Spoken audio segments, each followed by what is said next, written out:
તમે સાંભળી રહ્યા છો રેડિયો નઝરિયા 107.8 આવાઝ હમારી. હું છું ડિમ્પલ અને આપ સૌનું હાર્દિક સ્વાગત કરું છું સિટી તંત્રના ખાસ કાર્યક્રમ તંત્ર સાથે સંવાદમાં. તંત્ર સાથે સંવાદ એ સિટી તંત્રની એક વિશેષ રજૂઆત છે, જેમાં અમે લોકો અને તંત્ર વચ્ચેના સંવાદને વધુ મજબૂત બનાવવાનો પ્રયાસ કરીએ છીએ. આ કાર્યક્રમમાં આપણે આપણા શહેરના, આપણા વિસ્તારના અને એવા જનપ્રતિનિધિઓ તથા અધિકારીઓ સાથે વાત કરીએ છીએ જેઓ વિસ્તારના વિકાસ અને નાગરિકોની સુવિધાઓ માટે સતત કાર્યરત છે. શાહપુરમાં આવેલા શંકર ભવન વિસ્તારમાં રેડિયો નઝરિયાની ટીમ છેલ્લા 1 વર્ષથી સતત કાર્ય કરી રહી છે. અહીં મહિલાઓના ગ્રુપ બનાવીને તેમની સાથે મળીને તેમના વિસ્તારની સમસ્યાઓને સમજવાનો અને તેને ઉકેલવાનો પ્રયાસ કરવામાં આવ્યો છે. અગાઉના ઘણા કાર્યક્રમોમાં આપણે શાહપુર વિસ્તારની પાણી, રસ્તા, સ્ટ્રીટ લાઇટ અને અન્ય નાગરિક સુવિધાઓને લગતી સમસ્યાઓ વિશે ચર્ચા કરી હતી. આજે ખુશીની વાત એ છે કે તેમાંથી ઘણી સમસ્યાઓનું નિરાકરણ કરવામાં આવ્યું છે. રામાપીરની ચાલી અને મીઠન સૈયદમાં નવી પાણીની લાઈન નાખવામાં આવી છે. જોગણીમાની ચાલીમાં પથ્થર લગાવવામાં આવ્યા છે. પાટણવડી ચાલીમાં સ્ટ્રીટ લાઇટની સમસ્યાનો પણ ઉકેલ આવ્યો છે. આ બધું સ્થાનિક લોકો, મહિલા સંગઠનો અને સ્થાનિક પ્રતિનિધિઓના સહયોગથી શક્ય બન્યું છે. આજના તંત્ર સાથે સંવાદ કાર્યક્રમમાં આપણી સાથે છે શાહપુર વિસ્તારના કોર્પોરેટર શ્રીમતી રેખાબેન. છેલ્લા 15 વર્ષથી તેઓ શાહપુર વિસ્તારના લોકોની સેવા કરી રહ્યા છે અને આ ટર્મમાં ફરી એક વખત લોકોનો વિશ્વાસ મેળવીને તેઓ કોર્પોરેટર તરીકે ચૂંટાયા છે. તો મિત્રો, હવે થોડીક જ ક્ષણોમાં આપણી સાથે જોડાશે શાહપુર વિસ્તારના કોર્પોરેટર રેખાબેન. તેમની સાથે મળીને જાણીશું તેમના કાર્ય, તેમની જવાબદારીઓ, લોકો માટે તેમની ઉપલબ્ધતા અને શાહપુર વિસ્તારના વિકાસ માટે આગામી આયોજન વિશે.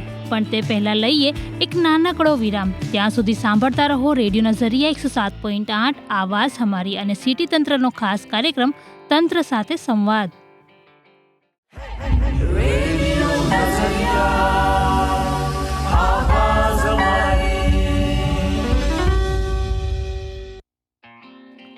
વેલકમ બેક મિત્રો. તમે સાંભળી રહ્યા છો રેડિયો નઝરિયા 107.8 આવાઝ હમારી. હું છું ડિમ્પલ અને આપ સૌનું હાર્દિક સ્વાગત કરું છું સિટી તંત્રના ખાસ કાર્યક્રમ તંત્ર સાથે સંવાદમાં.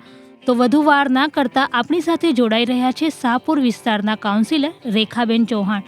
તો વાત કરીએ તેમનાથી અને જાણીએ તેમના વિશે. રેખા ચૌહાણ, શાહપુર વોર્ડ. આ 3જી ટર્મ છે મારી અને 3rd ટર્મની કાઉન્સિલર, મહિલા કાઉન્સિલર શાહપુર. સૌથી પહેલાં તમે કાઉન્સિલર જે બન્યા છો તો તમને આ પ્રેરણા ક્યાંથી મળી અને ચુનાવ જીત્યા પછી તમારા વિસ્તારની સૌથી પહેલી પ્રાથમિકતા શું રહી? કેમ કે તમે 3જી વખત કાઉન્સિલર આ જ વિસ્તારમાંથી અને આ જ વોર્ડમાંથી બન્યા છો. પ્રેરણાની વાત કરું તો હું આઈ થિંક 2005થી હું એનજીઓમાં વર્ક કરતી હતી. એટલે મને પહેલેથી એક ડ્રીમ હતો કે મારે સેવાભાવી લોકોના કામ કરવા છે. એટલે એક ટાઈપનો એક ડ્રીમ મારો એનજીઓ હસ્તે આજે કામ કરતાં કરતાં મને આ અમારા ધારાસભ્યશ્રીએ તક આપી અને એ તક થ્રુ હું અહીંયા 2015માં ફર્સ્ટ ટાઈમ ઇલેક્ટેડ થઈ. પબ્લિકના કામ કરતાં કરતાં આજે 3જી ટર્મ હું આવી છું. બીજા બધા લોકો તો અલગ અલગ હતા એ જે એક વખત કોર્પોરેટર બન્યા હતા. તમે પોતે એક 3જી વખત પણ આ લોકોએ તમને નિમ્યા છે, તો તમે શું કહેવા માંગો? એટલે તો ખૂબ સારું લાગ્યું કે મને પાર્ટીએ મને મારી કામની કદર કરી છે. શીર્ષ નેતૃત્વ અમારા માનનીય શ્રી પીએમ સાહેબ, અમારા ગૃહમંત્રી શ્રી તેમજ આપણા સીએમ સાહેબશ્રીનો ખૂબ ખૂબ આભાર માનીશ. અમારા વિશ્વકર્મા સાહેબશ્રીનો આભાર માનીશ કે જેમણે મને મારા કામની કદર કરી અને મને આ 3જી વખતનું પબ્લિકની વચ્ચે કામ કરવાની ફરી મને તક આપી છે. અને એ બદલ હું ખૂબ આભાર માનીશ અને ખૂબ સારું લાગ્યું છે કે મને કામની કદર કરી છે. શાહપુર વોર્ડના કોર્પોરેટર શ્રીમતી રેખાબેન છેલ્લા 15 વર્ષથી શાહપુર વિસ્તારના લોકોની સેવા કરી રહ્યા છે અને આ ટર્મમાં ફરી એક વખત કોર્પોરેટર તરીકે લોકોનો વિશ્વાસ મેળવીને ચૂંટાઈને આવ્યા છે. વધુ વાત કરીએ રેખાબેનથી અને જાણીએ કે તમારા વોર્ડમાં કેટલી વસ્તી છે અને મુખ્ય સમસ્યાઓ કઈ કઈ છે શાહપુર વોર્ડમાં. અમારા વોર્ડમાં 80% જેવી સ્લમ વસ્તી છે. પણ હું આ 2015થી અત્યારે હું સુધીમાં ઘણું એવી ડ્રેનેજની ઇસ્યુ ઘણા બધા હતા, જેમાં અમે નવેસરથી સિસ્ટમેટિક ડ્રેનેજ, પાણી અને આરસીસી રોડ કરાવ્યા છે. એટલે હવે એ કમ્પેરિઝનમાં 15ની કમ્પેરિઝનમાં ઘણું સારું એવું કામ થઈ ગયું છે. થોડું ઘણું 10% જેવું બાકી છે, જે બી હવે ચાલુ ધારાસભ્યશ્રી અને અમે સાથે બીજી ટીમ સાથે રહી અને સારું કામ કરીશું. જે સડક, પાણી અને ડ્રેનેજની જે પ્રાથમિક સુવિધાઓને લઈને તમારું આગળનું જે તમે આવનારા 5 વર્ષોનું શું પ્લાનિંગ છે? આવનારા 5 વર્ષમાં અમારા શાહપુર રોડના સૌ સ્થાનિક સૌ રહેવાસીઓને અમારી એવી ઈચ્છા છે કે સારામાં સારી સગવડ મળે. જે ડ્રેનેજ પાણીને એ તો પ્રાથમિક જરૂરિયાતની સાથે સાથે બીજી CSC સેન્ટર કરવાની ઈચ્છા છે. અહીંયા અમારે બીજું લાલાકાકા હોલની બાજુમાં જ સ્પોર્ટ સંકુલનું અમે ખાતમુહૂર્ત કરી દીધું છે. ભવિષ્યમાં એ પણ એનું ઇનોગ્રેશન થઈ જશે અને એવી CSC હોસ્પિટલ અને બીજું સારું એવું અમને પબ્લિકને સગવડ મળે સ્થાનિક એરિયામાં જેવી અમારી. આવનારા 5 વર્ષોમાં કહી શકાય છે કે શાહપુર વિસ્તારમાં ઘણું પરિવર્તન જોવા મળશે, એવું શાહપુર વિસ્તારના કાઉન્સિલર રેખાબેનનું કહેવું છે. તે કહે છે કે શાહપુર વિસ્તારમાં સ્પોર્ટ્સ સંકુલ અને પ્રાથમિક સુવિધાઓને લઈને ઘણું પરિવર્તન જોવા મળી શકે છે. તમારા વોર્ડની વર્તમાન વિકાસની શું પરિસ્થિતિ છે? હાલમાં વર્તમાન વિકાસમાં મોટું કામ જોઈએ તો સ્પોર્ટ્સ સંકુલ નજીકના ભવિષ્યમાં બનશે.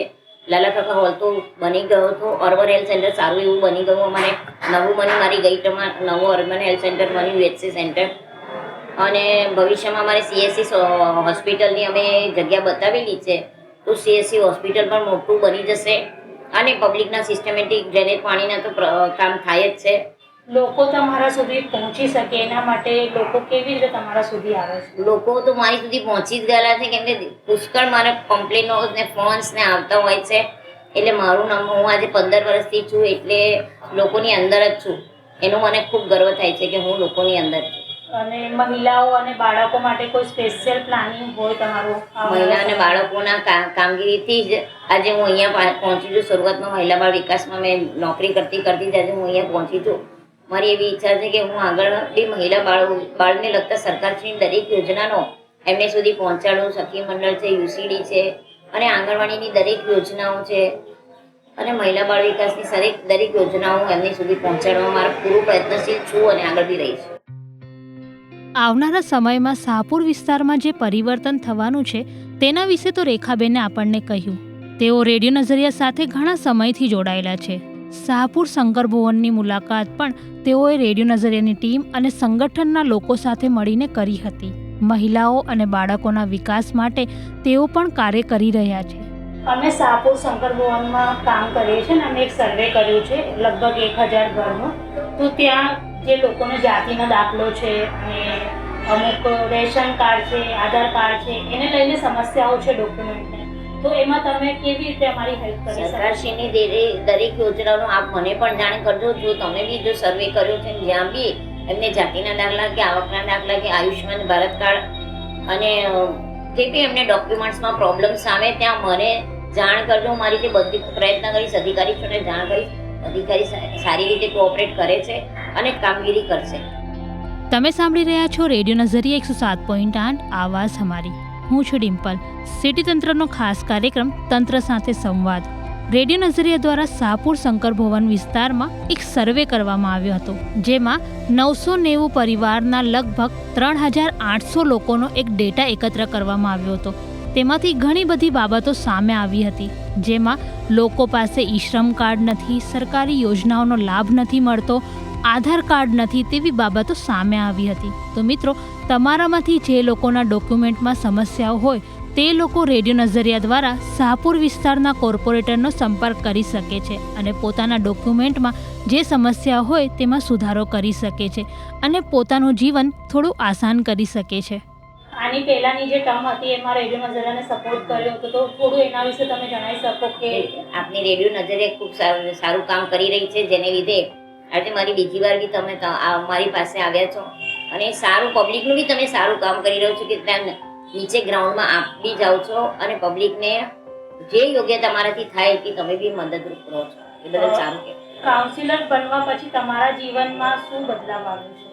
હું એ જ છું, પહેલાં જેવી નોર્મલ જ છું, હજી ગ્રાઉન્ડમાં લાગેલી જ છું. મને એવું સહેજ પણ નથી લાગતું કે હું કંઈક મોટી નેતા થઈ ગઈ છું અને પબ્લિકની સાથે રહી, નાના માણસ સાથે રહી અને દરેકની જોડે રહીને દરેકનું કામ કરું છું. નાના મોટા દરેકનું કામ કરવાની ભાવના છે. તમારા વિસ્તારના લોકો અને ખાસ કરીને જે લોકો રેડિયો સાંભળી રહ્યા છે અને શાહપુરના લોકોને તમે શું કહેવા માંગો છો?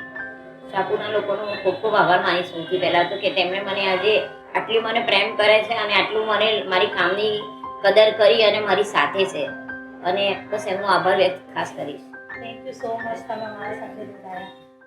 તો મિત્રો, આ હતા શાહપુર વિસ્તારના કોર્પોરેટર શ્રીમતી રેખાબેન ચૌહાણ, જેમણે ખૂબ જ સુંદર અને વિગતવાર વાતો આપણી સાથે શેર કરી. રેડિયો નજરિયાના સર્વેમાં જે વાતો સામે આવી હતી કે પછી સરકારી યોજનાઓનો લાભ મેળવવાની હોય કે પછી જરૂરી ડોક્યુમેન્ટમાં સુધારા વધારાની, તંત્ર હંમેશા આપણી મદદ માટે તૈયાર છે. પણ હા, જાગૃત નાગરિક તરીકે પહેલું કદમ આપણે જ ઉઠાવવું પડશે. જો તમારા પરિવારમાં કોઈ પણ ડોક્યુમેન્ટને લગતી સમસ્યા હોય તો મોડું ન કરતા તમે રેડિયો નજરિયાના માધ્યમથી શાહપુર વિસ્તારના કોર્પોરેટરનો સંપર્ક કરી શકો છો અને પોતાની સમસ્યાનો યોગ્ય ઉકેલ મેળવી શકો છો. કારણ કે સાચા દસ્તાવેજ એ જ બદલાવની સાચી શરૂઆત છે. આવા જ અવનવા આપણી ગલી, આપણા મહોલ્લાને સ્પર્શતા મુદ્દાઓ સાથે ફરી મળીશું તંત્ર સાથે સંવાદના આગામી એપિસોડમાં. ત્યાં સુધી જોડાયેલા રહો તમે તમારા પોતાના મનપસંદ રેડિયો સ્ટેશન સાથે. હું છું ડિમ્પલ. સાંભળતા રહો રેડિયો નજરિયા 107.8 આવાઝ હમારી.